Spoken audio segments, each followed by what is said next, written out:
One of the first signs we saw of the beginnings of some rethinking about criminal justice, particularly regarding punishment, came in a new buzzword. It's not new anymore, but it was new at the time, called reentry. And reentry is what we're going to be talking about right now.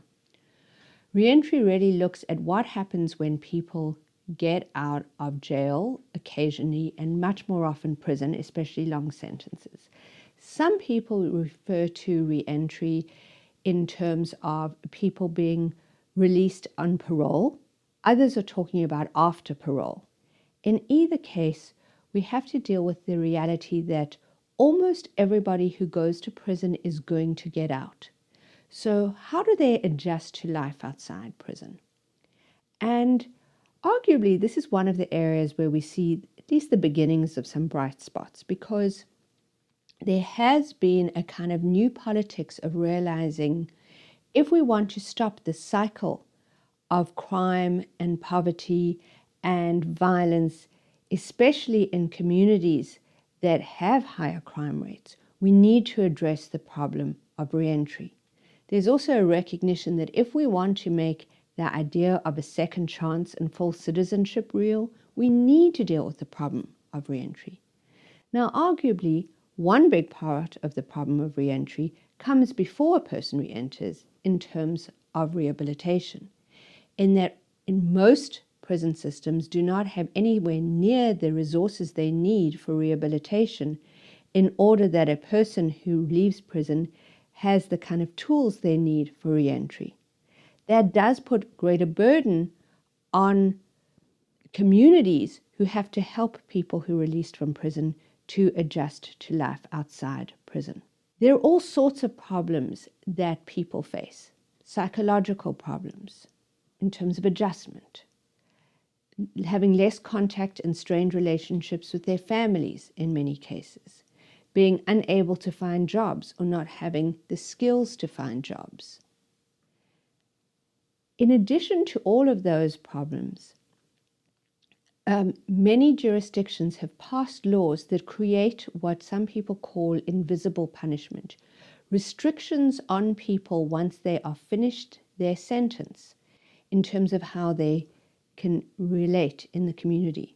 We've spoken a little bit about this before, but it's worth reiterating some of these ideas. These would be things like not allowing somebody to live in public housing. Where are they going to go? Not allowing people to get many different kinds of jobs because they have a prison conviction. How are they supposed to support themselves not having a life of crime? Not being able to get student loans. How are they expected to go to college and turn around their lives? This feeds into the long-established problem of recidivism, which is a return to criminal behavior after the completion of a sentence. And recidivism is also often referred to as the revolving door of crime and correction. The big question, it used to be the $60,000 question, but maybe adjusting for inflation, it needs to be the $60,000 or $600,000 or $6 million question, is how do you prevent recidivism? We do know that lots of things can work. The question is what works best, and are we prepared to put the money into it? Are we prepared to put the commitment into it? Whether that is providing treatment or rehabilitation in prison, or teaching prisoners a skill that they can use after their release, or emphasizing better reentry tools in terms of support rather than punishments when they leave prison. These questions, of course, relate to broader and ongoing questions about what causes crime or what facilitates crime, and how do we decrease those criminogenic factors. Remember that term we talked about from earlier in the semester? How do we decrease the criminogenic factors that facilitate crime?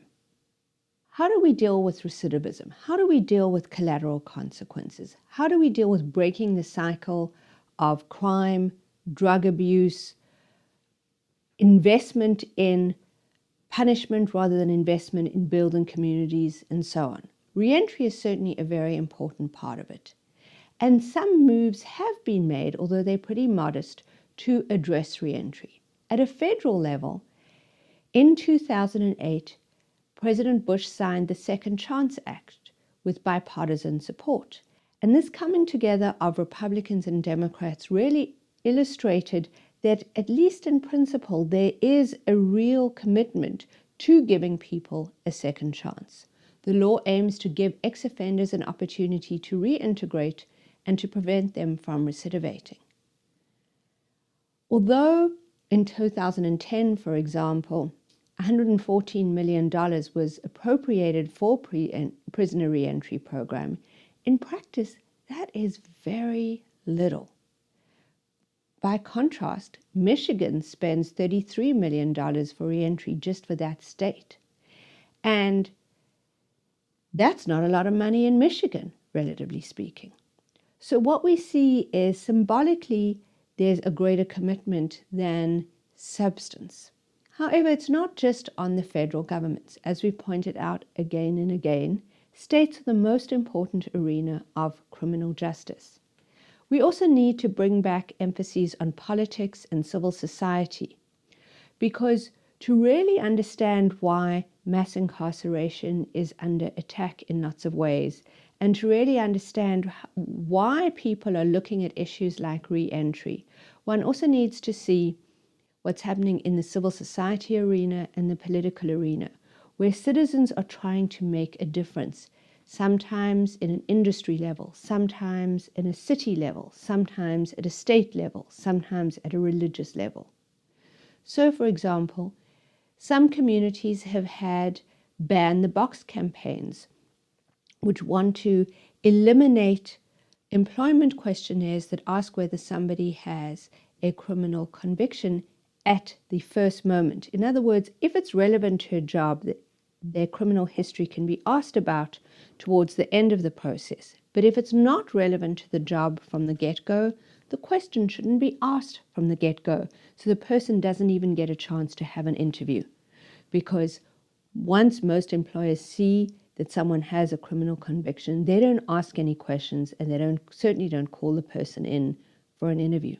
Lots of different communities, faith communities, student communities, all sorts of others are very active in reaching out both to people in the criminal justice system, in prison, on probation, on parole, and so on, but also in re-entry programs.